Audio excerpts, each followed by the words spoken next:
Buenos días. Hoy vamos a comenzar el segundo capítulo de nuestra asignatura, que se refiere al análisis de estabilidad en el dominio de la frecuencia. ¿Qué es lo que vamos a aprender?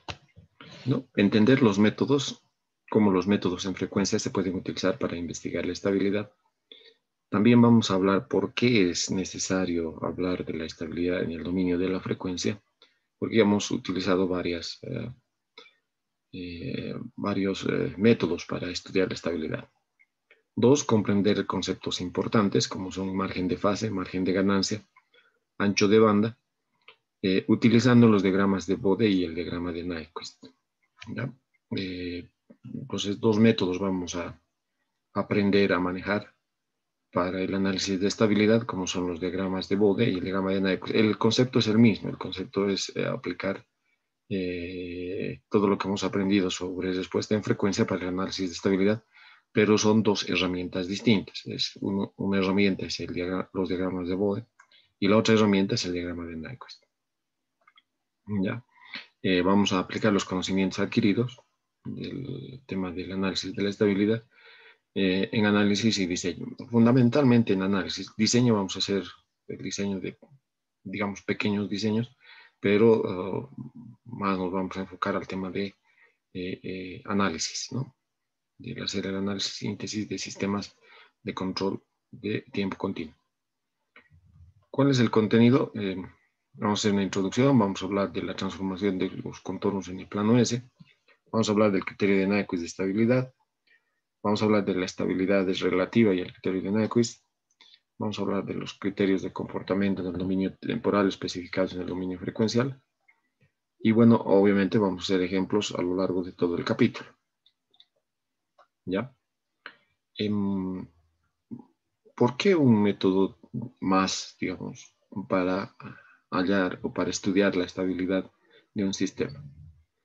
Porque cuando se habla de estabilidad en términos de frecuencia, no solamente se determina si un sistema es estable o no, sino también su grado de estabilidad. Y eso tiene que ver, hablemos en términos adecuados, tiene que ver con su estabilidad relativa, ¿no? Es decir, si un sistema es estable, la pregunta que tendríamos que realizar ahí es qué tan estable es. Y eso es lo que vamos a determinar, ¿no? Un sistema es estable y qué tan cerca de la inestabilidad está. También es la forma de preguntar. Eso se denomina estabilidad relativa, ¿no? Entonces, no solamente vamos a hablar sobre si un sistema es estable o no, sino también vamos a hablar acerca del grado de estabilidad que posee el sistema. La pregunta que hay que responder es, ¿el sistema es estable? ¿Qué tan cerca de la inestabilidad está?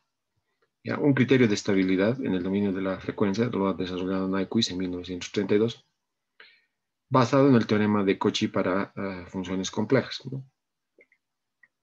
El teorema de Cauchy para funciones complejas tiene que ver, es el mismo, digamos, el concepto básico para el cálculo de las integrales complejas y tiene que ver con la transformación de contornos en el plano S, también llamado mapeo conforme, ¿no? Veamos. Para este sistema, este es el típico sistema realimentado de simple entrada y simple salida, ¿no? Con una sola entrada y una sola salida, y para el cual queremos analizar su estabilidad. Ok, para analizar su estabilidad, lo primero que tenemos que determinar es su ecuación característica. Y sabemos, hasta ahora, tal como hemos estado utilizando, que las raíces de esta ecuación característica, las raíces de la ecuación, que son los polos del lado cerrado, tienen que tener todos partes real negativa, ¿no? Tienen que tener todos partes real negativa. Entonces, la estabilidad es los ceros, las raíces de f de s, que son los polos del lado cerrado. Tienen que quedar en el semiplano izquierdo de S, es decir, tienen que tener parte real negativa. Ninguno de ellos puede quedar en en el lado derecho, ¿no es cierto? Nyquist propuso la transformación de la parte derecha del plano S en el plano FDS y utilizar los que se conoce como el teorema de Cauchy para ver si alguno de los ceros de esta ecuación, que son los polos de los lados, ha quedado en el semiplano derecho. Es decir, si alguno hubiese quedado en el semiplano derecho, dentro del mapeo que propone Nyquist, entonces el sistema será inestable. Ese es el concepto básico, ¿no? Pero bueno, antes de hablar estrictamente del criterio de Nyquist, tenemos que hablar o tenemos que recordar esto del mapeo conforme o la transformación del plano S en el plano FDS. Nuevamente estamos trabajando con funciones complejas, ¿no? ¿Qué es la transformación del contorno? Es el contorno o trayectoria en un plano transformado en otro plano o trasladado a este mediante la relación FDS. O sea, la transformación de contorno en realidad es, planteamos un contorno en el plano dominio, que es el plano S, y vemos cómo queda ese contorno o cómo se mapea ese contorno en el plano codominio, es decir, en el plano FDS. No se olviden, S es una variable compleja que tiene la parte real sigma y la parte imaginaria omega, que va a ser transformado mediante la función compleja FDS, que cuando se evalúe para cada uno de los valores de S, va a tener una parte real que es U y una parte imaginaria que es B, ¿ya? Entonces,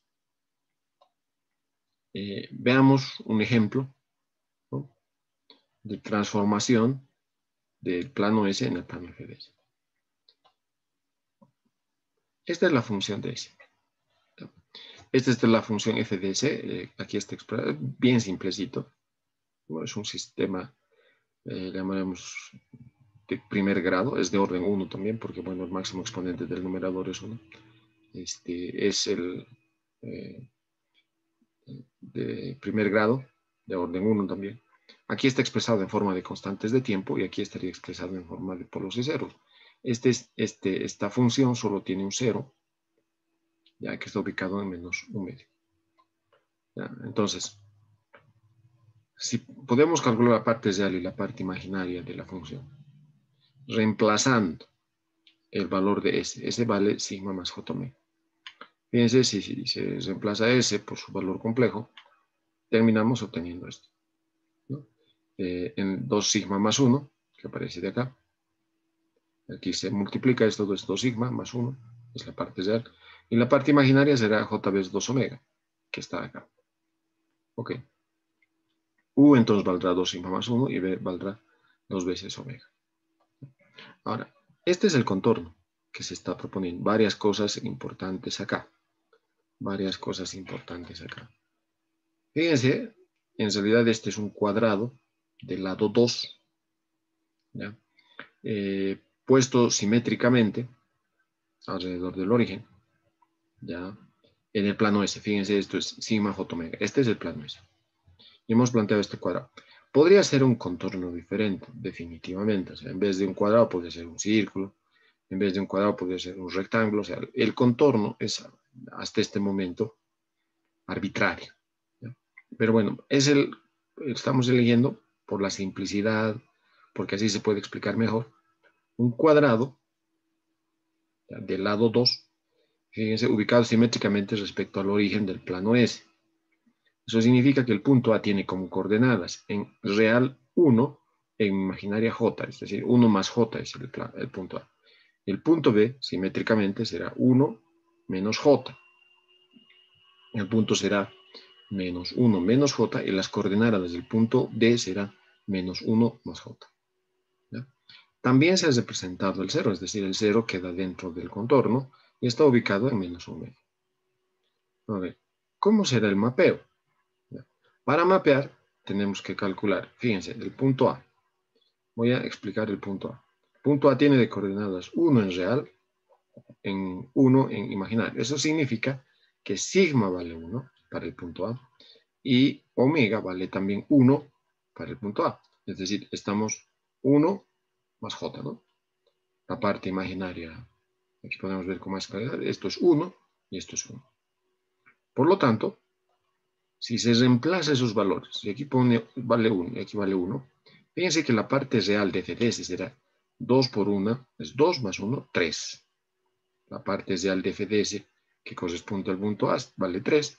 Y B, 2 veces omega, pero omega vale 1. 2 por 1, 2.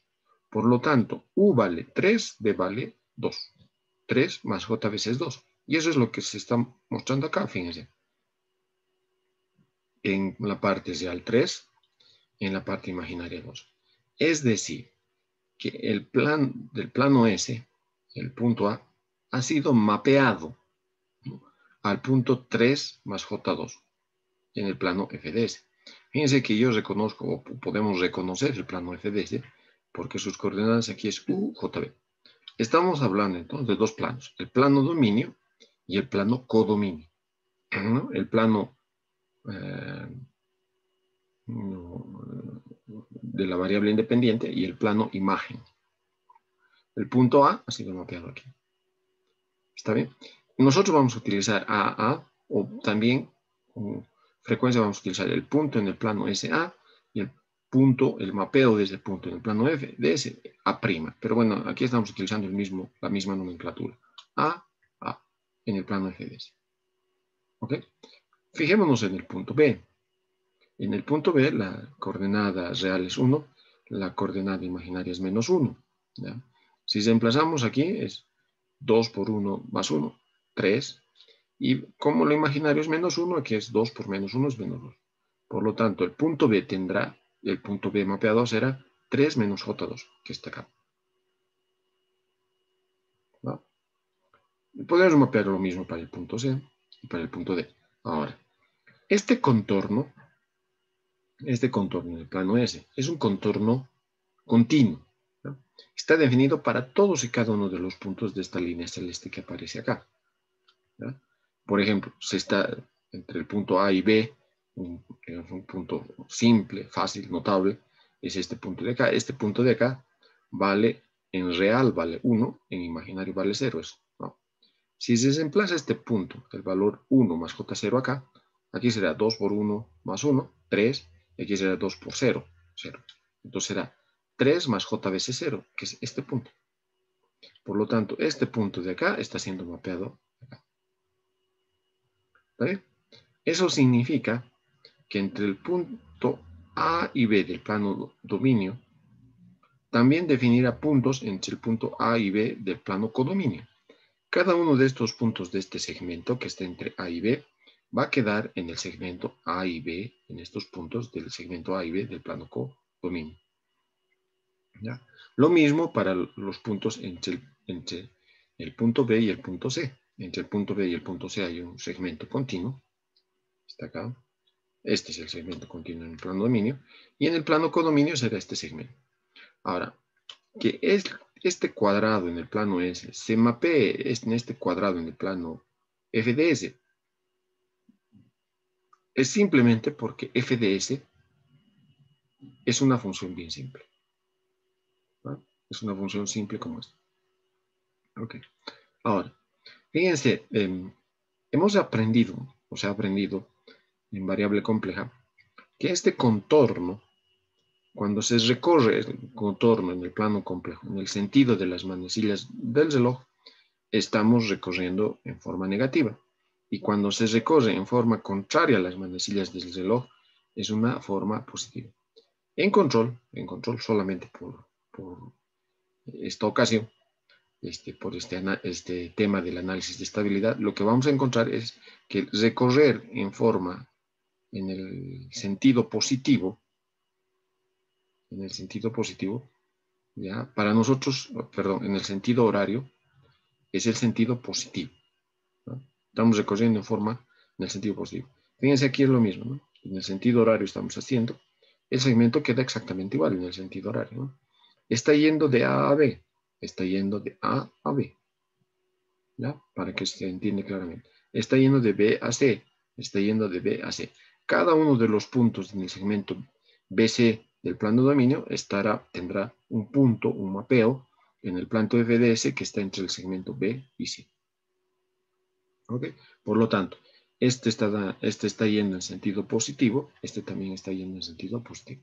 Solo para control vamos a, digamos, invertir lo que conocíamos de variable compleja, ¿no? Variable compleja es sentido antihorario positivo, sentido horario negativo. Para control es sentido horario positivo, sentido antihorario negativo. Para control, en el capítulo de estabilidad en el dominio de la frecuencia. Ok, veamos otro ejemplo, ¿no? Por convención, el área que queda a la derecha del contorno es el área que queda dentro del contorno. Eso quiere decir, esto que está aquí, no lo que les decía, el área que está dentro, es lo que queda a la derecha, ¿no? Lo que queda a la derecha es lo que está encerrado, ¿no? Ok. Ejemplo 2. Fíjense, este es un ejemplo de un 0 en el origen y un polo en menos 2, ¿no? Si se reemplaza S por J omega, ya, si se quiere racionalizar esto, se tiene que multiplicar por el conjugado del denominador, ¿ya? Y si se opera ese producto por el conjugado del denominador, numerador y denominador, ¿no? Por el conjugado del denominador, pues se multiplican ambos y se hacen las operaciones, nos da esto, que en términos simples, digamos, nos va a dar esto vale U y esto vale B. Fíjense, en el caso anterior, que era un caso mucho más simple, la parte real de la función f de S dependía exclusivamente de la parte real de S. Y la parte imaginaria dependía exclusivamente de omega. Aquí, fíjense, ambos dependen de ambos, es decir, la parte real de f de S depende de sigma y depende de omega, y B depende de sigma y también depende de omega. Fíjense, esto es un caso mucho más general que el anterior. Ok, lo mismo, ¿no? Tenemos eso. Tenemos nuevamente el contorno del cuadrado que hemos visto. Les he dicho también, este cuadrado es un contorno arbitrario solamente para explicar cómo se mapea un contorno cerrado en el plano S en otro contorno cerrado en el plano F de S. ¿Ya? Fíjense, este contorno encierra un 0, pero el polo queda fuera del contorno. Ok. Le pondremos sucesivos valores a, digo, a S, ¿no? En el punto A valdrá 1 más J1. Este punto que he puesto aquí, no le he puesto nombre, pero es el punto de acá, el que está cruzando el eje real, el eje sigma, vale 1 más J0, 1. ¿Ya? El punto B, que vale 1 menos J1. Este punto menos J1 es justamente el que está cruzando este puntito de acá, menos J1 en parte real 0. El punto C tendrá como coordenadas menos 1 menos J, menos 1 menos J veces 1, ¿ya?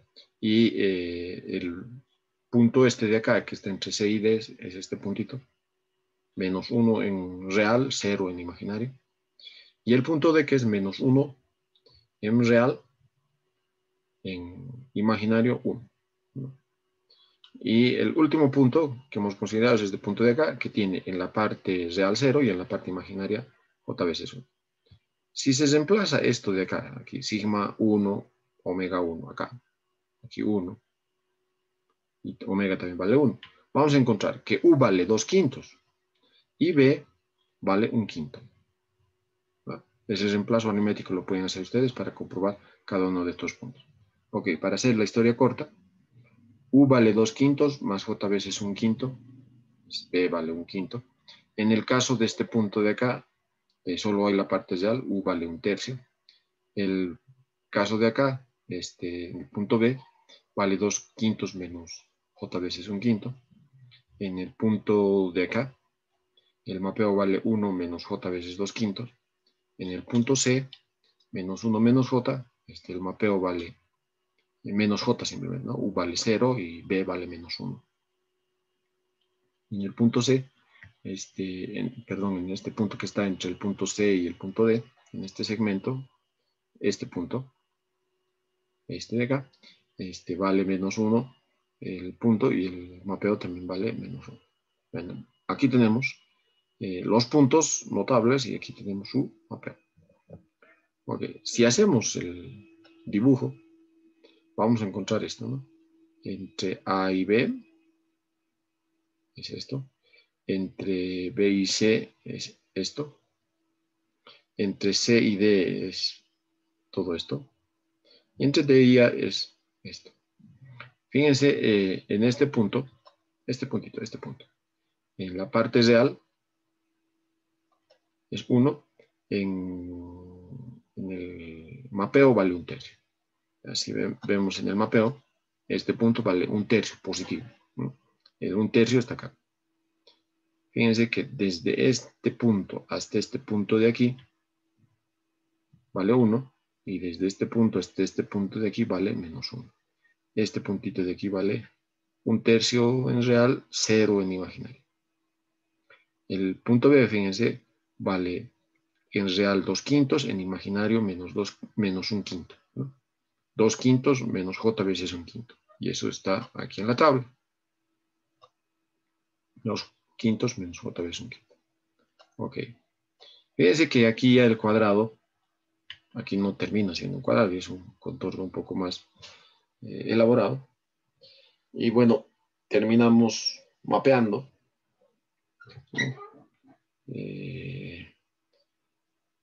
Este contorno que es un cuadrado en este gráfico de aquí, en el plano FDS. Este es el plano FDS, este es el plano S. ¿Está bien? El ir de A a B, de B a C, de C a D y de D nuevamente a A es transcurrir de A a B, de B a C, de C a D y de D a A. ¿Está bien? El mapeo. Este mapeo, así, o sea, todos los puntos del mapeo, si se quiere con suficiente precisión, bueno, hay que poner suficientes puntos, por ejemplo, entre el segmento B y el segmento C, entre el segmento B y el segmento C, suficientes puntos para ver que esto tiene esta forma, ¿no? O sea, por ejemplo, podríamos evaluar en este punto, aquí, aquí, aquí, aquí, aquí, aquí y aquí, son los valores de esas coordenadas, y ver cómo esas coordenadas se mapean en el segmento BC de este contorno. Ese es un método, pero el otro método que a mí me parece mucho más interesante, más bonito de realizar, este mapeo lo pueden hacer con MATLAB. Estamos hablando de evaluación de funciones complejas, ¿no? En diferentes puntos del plano complejo, para poder encontrar los puntos en el plano codominio o en el plano imagen de la función compleja. Veamos un tercer ejemplo. Ahora, ¿no? Ese FDS vale S, hay un 0 en el origen y hay un polo en -1 medio. Bueno, esto es FDS, si se emplaza en FDS sigma más j omega tenemos esta expresión, y así se multiplica por el conjugado del denominador ambos términos, ¿no? O sea, tanto el numerador como el denominador y esas operaciones encontramos esto, y de ahí podemos separar la parte real y la parte imaginaria. Nuevamente, veamos la transformación de este contorno que es un cuadrado. Ahora el polo está en -1 medio, el 0 está en el origen. Y fíjense cómo este contorno, que hemos comenzado acá, punto A, B, C, D, E, F, G, H, mapean esto, ¿ya? Los puntos, o sea, los valores sucesivamente que se pueden calcular para sigma y omega, ustedes lo pueden hacer para cada uno. Para el punto A es 1 más 1 en real J0, esto es -1 menos J. En D es menos J, 1, digo 0 en real menos J, o sea, es 0 menos 1, etc. Cada uno de esos puntos está aquí, ¿no? El punto A, punto B, el punto C, el punto D, el punto E, el punto F, el punto G y el punto H. Verificar estos puntos, yo les pido, por favor, lo pueden hacer directamente a partir de las coordenadas de cada uno de los puntos de acá. Un pequeño detalle, ¿no? Este tiene sentido positivo, que es el sentido horario, pero el contorno en el codominio va en sentido negativo, es decir, en sentido antihorario, ¿no? Ok, mapeo. Podríamos elegir, tal como les he mencionado, en el plano S, otro tipo de contorno, ¿no? Un círculo, un rectángulo, digamos una elipse, qué sé yo, ¿no? O sea, incluso podríamos elegir un rombo.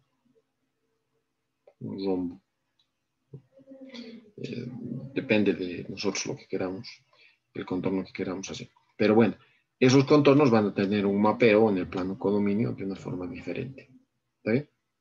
Ahora, lo primero que quería que noten es, no se conserva necesariamente el sentido del contorno hacia el sentido horario, es el sentido positivo. Fíjense, aquí sí se mantiene. Si el sentido positivo en el plano dominio, en el plano codominio también está el sentido positivo. En este otro ejemplo también, ¿no? Aquí se mantiene. Y en este ejemplo, bueno, se invierte, ¿no? Este es el sentido positivo y este está en sentido negativo. El teorema de Cauchy, ¿no? De la aplicación conforme, menciona que, y aquí podemos ver eso, si el contorno en sí es una singularidad, y eso enseguida lo vamos a justificar, el codominio es el origen. Fíjense, este en sí es un cero, y bueno, en el plano codominio, como este contorno está encerrando un cero, este contorno en el plano codominio encesará el origen y depende de las singularidades que encierra. Si encierra un cero, va a encesar el origen en positivo, ¿no? En el mismo sentido del contorno en el plano dominio. Si este contorno fuese negativo, encerraría el origen en sentido negativo. Pero bueno, en sentido positivo, encierra el origen en sentido positivo. Fíjense acá. Aquí también encierra un cero, ¿no? Y en el plano codominio, también encierra un cero. Si encesara un polo, el contorno se va a dar la vuelta y va a encesar el origen en sentido negativo, ¿no? Si encesara un cero, pero aquí está encesando solamente, perdón, si encesara un polo, encesaría el origen en sentido contrario, ¿no? Al sentido que está este contorno. Bueno, en este caso, el contorno solo encierra cero, el polo queda fuera, y como el polo queda fuera, solo encierra un cero, y bueno, aquí encesamos el origen una vez en sentido positivo. ¿Está bien? Acá, fíjense, encesamos un polo y un cero. Eso significa que tendría que este contorno, por el cero, una vuelta al origen en sentido positivo, y por el polo, una vuelta al origen en sentido negativo. Como eso no es posible, por eso es que no encierra el origen acá, porque está encesando un polo y un cero, y por lo tanto, el cero tendría que ser 1 en sentido positivo y el polo es 1 en sentido negativo. Por eso es que termina sin encerrar el origen.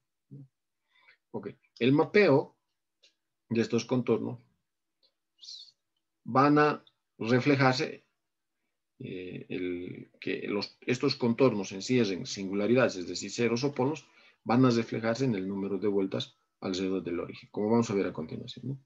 ¿No? El teorema de Cauchy está relacionado con la transformación de FDS, que tiene un número finito de polos y ceros, ¿no? FDS puede ser descompuesto de esta forma, tiene n ceros y tiene m polos, FDS. Esta es la ecuación característica. No se olviden que este numerador, el numerador, nos da el valor de los polos del lazo cerrado. Vamos a ver también dentro de un momento, esto nos está dando el valor de los polos del lazo abierto. Pero bueno, lo importante es el numerador, porque FDS igualado a 0 nos está dando las raíces de la ecuación característica, que son los polos del lazo cerrado. Esto de aquí, factorizar esto de aquí, son los polos del lazo cerrado. Okay. El teorema de Cauchy, también llamado el principio del argumento, dice, si el contorno sigma en el plano S rodea Z ceros y P polos, Z es el número de ceros, P es el número de polos, encerrados por sigma sub S, ¿no? de los polos y ceros de FDS. y no pasa a través de ningún polo cero, es decir, no pasa por encima. Ese es un tema importante, el contorno no toca las singularidades de FDS. ¿Ya? Cuando el recorrido es en la dirección del movimiento del reloj, es decir, en sentido positivo a lo largo del contorno, el contorno correspondiente en el plano codominio, sigma sub F, en el plano FDS, rodea al origen del dicho plano, el número de vueltas que da, que es igual al número de ceros menos el número de polos, en la misma dirección, es decir, si el contorno del plano S tiene sentido positivo, en el plano FDS, este N, va a ser el número de vueltas alrededor del origen en sentido positivo también. ¿Está bien? Ok. Veamos, para graficar esto, una FDS que tiene dos ceros y dos polos. ¿Ya? Si expresamos esto en forma polar, para calcular el módulo y el ángulo de FDS, ¿ya? Eso significa el módulo será el módulo de cada uno de los factores y los ángulos serán los ángulos de los ceros menos los ángulos de los polos que están expresados acá, ¿no? Este es el módulo de FDS y este es el argumento o el ángulo de FDS, que son las restas del aporte angular que tienen los dos ceros y los dos polos que se está mostrando acá. Ok, veamos esto. Aquí están los dos polos, son dos polos reales, y aquí están los dos ceros. Los ceros es un par de polos ceros complejos con 4. Fíjense, el contorno en el plano S, este es el plano S, que es el eje real sigma, y aquí está el eje imaginario, es este de acá. ¿No? Y el mapeo significa evaluar la función f de s en cada uno de los puntos del contorno. Y para evaluar, ¿se acuerdan? Para evaluar en este punto lo que hay que hacer es trazar los vectores de las singularidades al punto donde queremos evaluar, que en este caso es S sub 1. Y ahí vamos a tener un mapeo de S sub 1 en el plano codominio, en el plano imagen, ¿no? Ok. Si evaluamos todos y cada uno de estos puntos, fíjense, estas líneas celestes son los vectores que les digo, ¿no? Este es el módulo que va del 0 hasta el punto en cuestión. Esta distancia es el 0. Y este es el ángulo phi de z1, ¿no? Este es el ángulo phi de z2. Este es el ángulo del polo 1 y este es el ángulo del polo 2. Los vectores son estos y el módulo, por ejemplo, del polo 2 será el que va desde el polo hasta el punto donde se está evaluando la señal. Digo, el contorno, ¿no? Hasta donde se está evaluando el contorno. ¿No? Entonces, cada uno de estos puntos de este contorno está mapeando en esta forma. Ahora, fíjense, ¿cómo va a cambiar este vector? Va a ir en todos los puntos. Fíjense. Pero el evaluar en todo este contorno cerrado, de los que están afuera, no terminan dando una vuelta completa al vector, como es el caso del cero que está encerrado. Fíjense, este cero va a comenzar acá, y a medida que el contorno va dando vueltas, este vector va a dar una vuelta. ¿No? De acuerdo con va eso. Los que están encerrados, de los vectores, de las singularidades que no están encerrados, no ocurre lo mismo. O sea, no van a dar una vuelta alrededor del punto donde está el origen del vector. ¿No? Solamente los vectores que están encerrados son los que van a terminar dando una vuelta. Como se ve acá.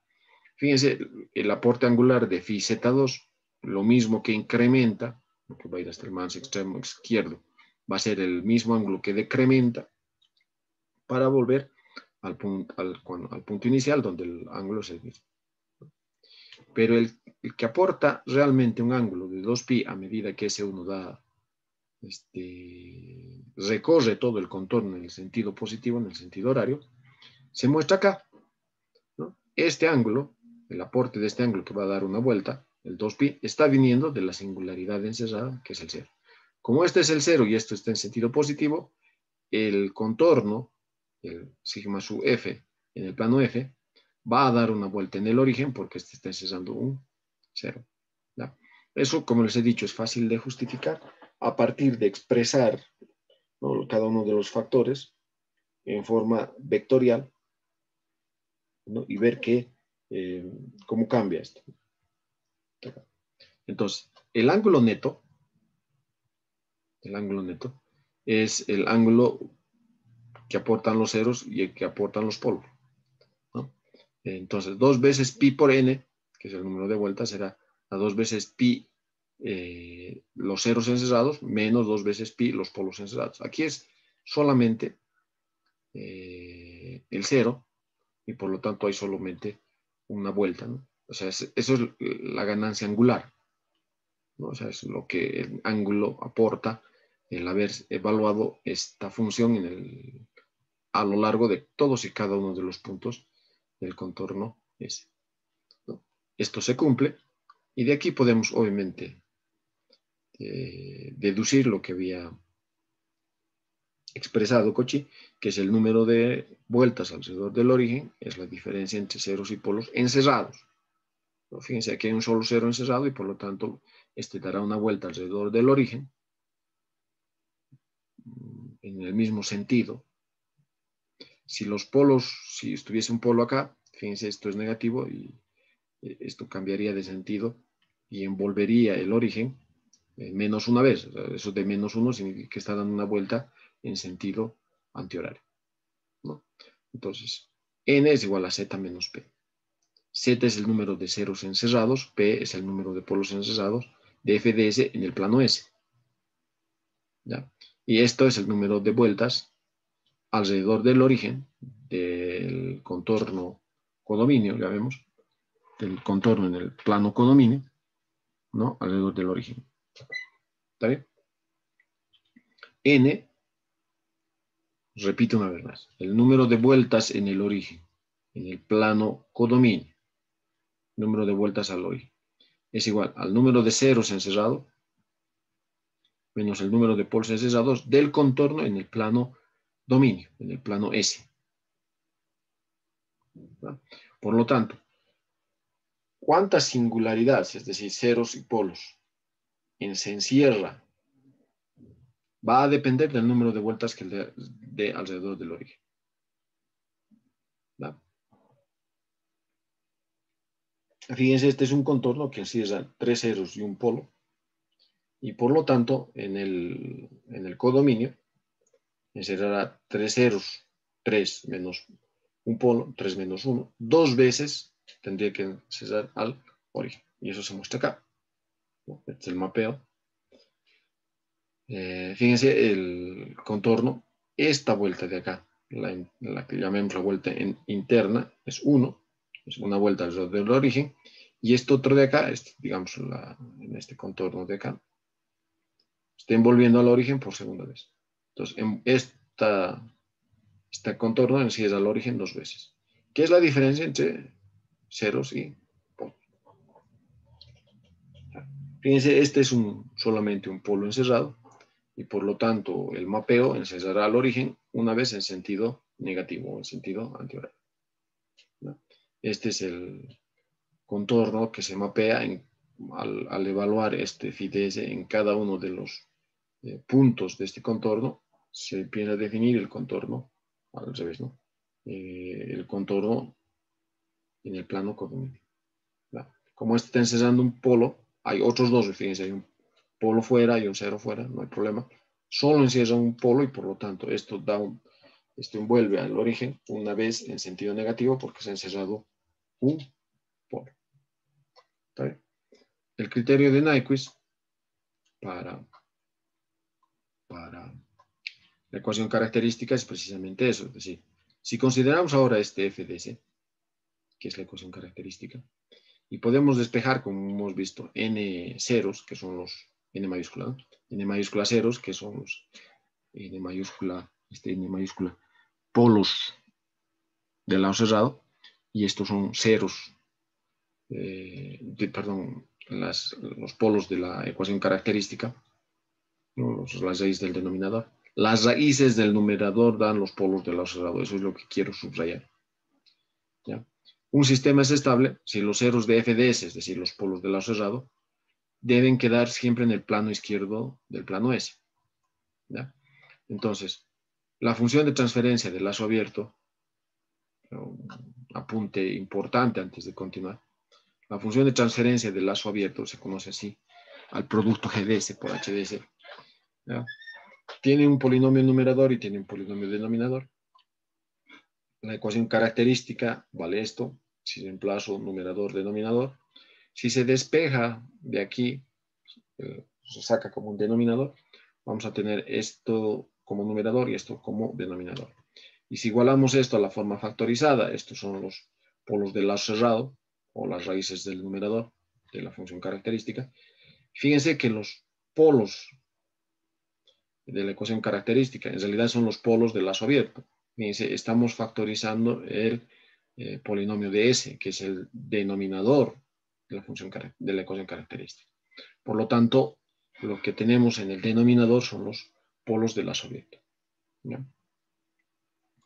Los ceros, esto estamos anotando acá, los ceros de la ecuación característica son estos son los polos del lazo cerrado, y los polos de la ecuación característica, esto de acá, son los polos del lazo abierto. Resumiendo, los ceros de la ecuación característica son los polos del lazo cerrado y los polos de la ecuación característica son los polos del lazo abierto. Eso es lo que acabo de demostrar. ¿Ya? Este es un apunte muy importante porque lo que estamos queriendo es que los ceros de la ecuación característica, que son los polos del lazo cerrado, ninguno quede en el semiplano derecho. O lo que es lo mismo, todos queden con partes real negativas, es decir, queden en el semiplano izquierdo. ¿Ya? Que algunos polos de la ecuación característica queden en el lado derecho merece un análisis porque los polos de la ecuación característica, que son los polos del lazo abierto, normalmente eso es lo que ocurre cuando intentamos controlar, que es posible, sistemas que en lazo abierto son inestables. ¿Ya? Pero bueno, resumiendo, los ceros de la ecuación característica, las raíces del numerador de la ecuación característica son los polos del lazo cerrado. Y las raíces del denominador, los polos de la ecuación característica, son los polos del lazo abierto, como estamos mostrando acá. ¿Ya? Entonces, si elegimos el contorno de Nyquist, de modo que encierre todo el semiplano derecho, es decir, como esto. Este es el contorno de Nyquist que se denomina. ¿No? Fíjense, en realidad es un semicírculo con centro en el origen y radio infinito. Entonces, con este contorno estamos encerrando todo el semiplano derecho. ¿Ya? Y lo que dijo es, Nyquist, si esto logramos mapear, que es fácil de hacer, no representa grandes complicaciones, en el plano FDS, y contamos el número de vueltas de FDS alrededor del origen, vamos a determinar cuántas singularidades están encerradas en el semiplano derecho con este contorno. ¿Ya? Ese es el concepto. ¿Ya? Por el teorema de Cauchy, si se determina algunos de los ceros de FDS dentro del contorno de Nyquist, se dibuja el plano codominio y se determina el número n de veces que envuelve el origen.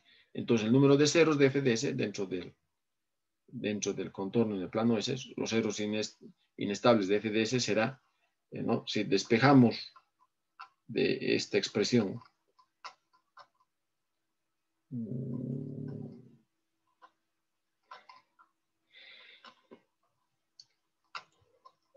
perdón, de acá. ¿No? Si despejamos Z, que Z es el número de ceros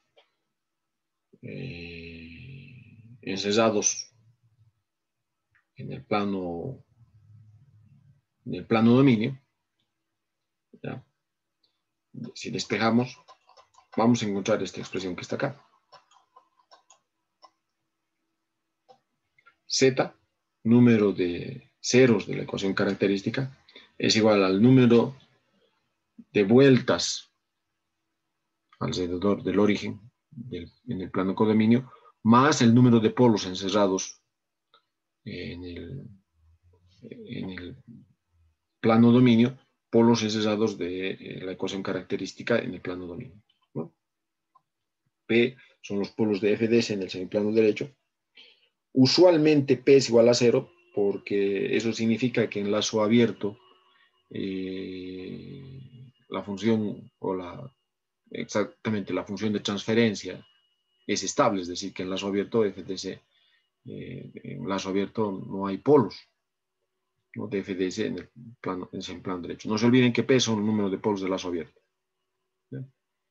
Y si el sigma sub S pasa a lo largo de J omega de menos infinito a infinito, esta parte es justamente F en J omega, que es la respuesta en frecuencia, ¿no? Cuando se está evaluando, pues retorno acá, en este segmento S vale igual a J omega, ¿no? Desde aquí hasta aquí, todito esto vale S igual a J omega, y si hacemos S igual a J omega, estamos obviamente calculando el diagrama polar de la respuesta en frecuencia, ¿no? Eso es lo que se anota acá. Ahora, vamos a hacer un pequeño cambio, digamos. Si definimos f' de s igual a f de s menos 1, estaríamos haciendo que f' de s en realidad sea la función de transferencia de lazo abierto. Entonces, conveniente, esta forma es conveniente, ya que la función de transferencia del lazo abierto normalmente viene en forma factorizada, ¿ya? Y el número de vueltas alrededor del origen del plano FDS se convierte, porque lo que en realidad estamos haciendo, el plano FDS lo estamos desplazando a menos 1, se convierte el número de vueltas de f' de s alrededor de menos 1. Si estamos tratando de detectar alrededor de 0 esto, entonces acá estamos tratando de detectar el número de vueltas, si esto se hace 0, alrededor de menos 1. Por lo tanto, el mapeo lo vamos a hacer con la función de transferencia de lazo abierto y no vamos a medir el número de vueltas alrededor del origen, que es lo que tendríamos que hacer si estamos trabajando con FDS. Como hemos hecho un desplazamiento en el origen de las coordenadas, que es lo que estamos haciendo aquí, lo que vamos a contar entonces el número de vueltas alrededor de menos 1. ¿No?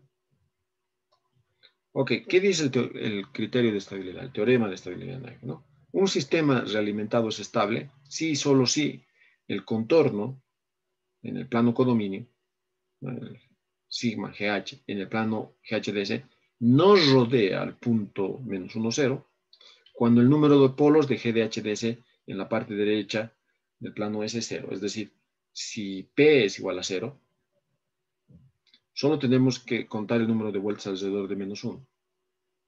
¿No? Y este no tiene que rodear al menos 1. ¿No? Si rodea, el sistema es inestable. Si no rodea, el sistema es estable. ¿Ya? Cuando el número de polos de GDHDS, de la función de transferencia de lazo abierto, es diferente de 0, el teorema de Nyquist dice un sistema realimentado es estable si y solo si el contorno sigma GDH, es decir, sigma en el plano codominio, ¿no? Para este contorno, el número de rodeos alrededor de menos 1 en el sentido contrario al movimiento del reloj, es decir, en sentido negativo, es igual al número de polos de GDHDS, que encierra el contorno de Nyquist en el semiplano real positivo, ¿no?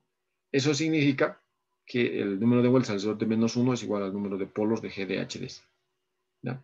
Si el número de vueltas alrededor de menos 1 es igual al número de polos en GHDS, eso significa que ningún 0 de GDHDS, que es lo que estamos queriendo detectar, queda en el semiplano real positivo. ¿Está bien? Vamos a hacer ejemplitos para poder entender claramente lo que estamos hablando. ¿Está bien? Fíjense, esta es la función de transferencia del lazo abierto para el cual queremos analizar el criterio de Nyquist. ¿Ya? Los valores es K vale 100, tau 1 vale 1, tau 2 vale 1 décimo. ¿Ok? Fíjense, este es el contorno de Nyquist, ¿no? Los dos polos del lazo abierto, ¿no? Entonces, hacemos el mapa de polos y ceros de GHDS y hacemos el dibujo del contorno. Ahora, igual que en el caso del cuadrado, tenemos que barrer todos y cada uno de los puntos de este contorno para ver el mapeo. Y eso es lo que vamos a hacer.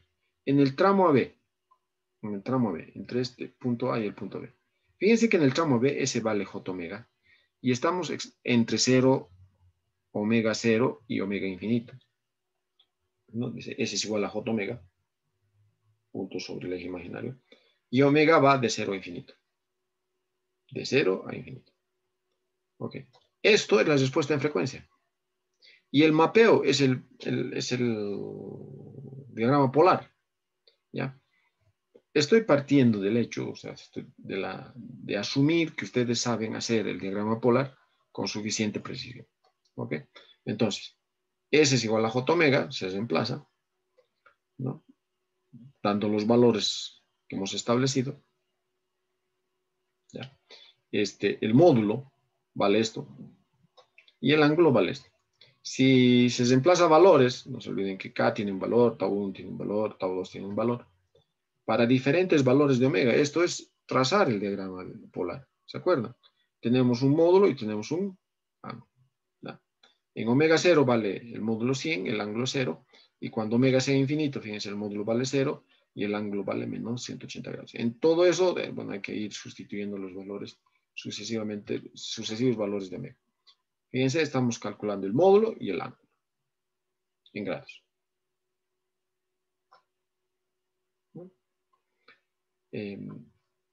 Al final vamos a dibujar el diagrama polar. Fíjense que este es una curva que comienza en el eje real y termina llegando al origen con un ángulo de entrada de menos 180 grados. En el tramo BCD, ahora S vale R, que es el radio, y θ va desde acá, en el eje menos positivo, hasta θ. Hay que barrer todo esto de acá. Por lo tanto, θ comienza acá, que es un ángulo de pi medios, y termina acá, que es un ángulo de menos pi medios, ¿no? O comienza con más 90 y termina con menos 90. Eso se muestra acá. R tiende al infinito y θ va de pi medios a menos pi medios. Y aquí este simbolito significa, está yendo en el sentido positivo, está yendo en el sentido horario. Ok. Si se reemplaza S por RE a la J θ en esta expresión, R tiende al infinito, encontramos que, fíjense, este es un número complejo extremadamente grande. Fíjense, este vector. Este vector. Y estamos sumando el vector que tiene en la parte real 1 y en la parte imaginaria 0. Estamos sumando un vector horizontal. Bien chiquitito, porque este es un vector gigantesco. Su módulo tiende al infinito. Y un vector chiquitito ahí estamos sumando. Esto es prácticamente esto de acá. Es decir, esto es un vector tan pequeño respecto a esto, que la suma es prácticamente la misma, o sea, este mismo, ¿no? Por supuesto, aproximadamente igual a esto, ¿no? Aquí ocurre lo mismo. Ok, si ahora despejamos, ¿no? Módulo, que es esto, esta expresión, y el ángulo será esta expresión. Ok. Entonces, ¿ya? Como R tiende al infinito, fíjense que el módulo va a tender a 0. Ya no es importante realmente analizar el ángulo, porque el módulo va a tender a 0. Eso significa que el mapeo de todos estos puntos va a terminar siendo un punto, que es el punto en el origen. ¿Vale? Porque fíjense que esto vale 0. ¿No? En el tramo de A, ¿ya? S es igual a J omega, pero omega va desde menos infinito hasta 0, desde menos infinito hasta 0. Fíjense, esto está tomando valores negativos respecto al primer tramo que hicimos, ¿no? El tramo, el tramo AB, porque aquí está tomando valor positivo. Y por lo tanto, este tramo, el tramo AB, es el conjugado del tramo de A, o perdón, el tramo de A es el conjugado del tramo AB. Porque omega está tomando los valores negativos. ¿No es cierto? Ok. Ahora, este es el contorno. Este es el tramo AB. Yo lo he puesto a prima. ¿Ya? Para los sucesivos valores de omega. El trazo de esta parte. El trazo de esto es el diagrama polar. Cuando es omega 0, el módulo es 100, el ángulo es 0. Y cuando omega tiende al infinito, el ángulo es menos 180, este está entrando con menos 180, y el módulo es 0. ¿Está bien? Ahora, ese es el tramo AB. El tramo BCD, como les he dicho, al final se resume en este puntito, en el punto en el origen, debido a que el radio es infinito, y esto son dos polos, por lo tanto, se reduce a un 0. Y el tramo DA, el plano de prima A', es el complejo conjugado de lo que está aquí abajo. Pues se ha puesto en línea segmentada, ¿no? Y bueno, nuevamente, este segmento que es cerrado en el plano S, en el plano FDS, no, en este caso en el plano GHDS, es también un contorno cerrado. Ahora, lo que hay que controlar para el tema de estabilidad es el número de vueltas. Aquí está, acabo de poner, ¿no? Ahí está sin el puntito, ahora está con el puntito. ¿Ya? El número de vueltas alrededor de menos 1. Fíjense, este contorno no encierra el punto menos 1. La región encerrada es la que está hacia el lado derecho, ¿se acuerdan? No encierra el punto menos 1. Ni en sentido positivo ni en sentido negativo. ¿No? Simplemente queda fuera. Por lo tanto, Z es igual a N más P. ¿Qué es N? El número de vueltas alrededor de menos 1. No envuelve menos 1, por lo tanto es 0. ¿Qué es P? Número de polos, ¿no? De GHDS, es decir, la función de transferencia del lazo abierto, encerrado por el contorno en el plano dominio. Este es el contorno del plano dominio. No encierra ningún 0 ni polo. Entonces, P vale 0. ¿No? P vale 0. Entonces, si N es 0 y P es 0, Z, que es el número de ceros de la ecuación característica, o lo que son el número de polos del lazo cerrado, será igual a 0. Si esto es 0, el sistema es estable. Es decir, ningún polo ha quedado en el semiplano derecho. Sistema estable. ¿Está bien? Ok. Hoy hemos hecho el mapeo, hago un resumen de la clase, hemos hecho un mapeo conforme y hemos introducido el criterio de estabilidad de Nyquist, que se basa en el mapeo de este contorno, que se llama el contorno de Nyquist, en el plano S, a un contorno cerrado, obviamente, porque es un contorno cerrado, en el plano GHD S. ¿Está bien? Y hemos establecido, hemos visto, que en realidad en el plano GHDS lo que tenemos que controlar son las vueltas alrededor de menos 1. Aprovechando el criterio o el teorema de Nyquist. ¿Está bien? La siguiente clase vamos a hacer más ejemplos. Este es un primer ejemplo elemental de la aplicación. Para entender bien qué significa Z, qué significa N y qué significa P. Resumo, Z, número de ceros de la ecuación característica, que son los polos del cerrado, N, número de vueltas alrededor de menos 1, P, número de polos de la ecuación característica encerrados en el que encierra el contorno de Nyquist. Ok, hasta ahí vamos a avanzar en esta clase. La siguiente clase vamos a hacer mucho más ejemplos respecto al criterio de Nyquist. Cualquier duda, por favor, hagan conocer a través del grupo WhatsApp. Que tengan un muy buen día.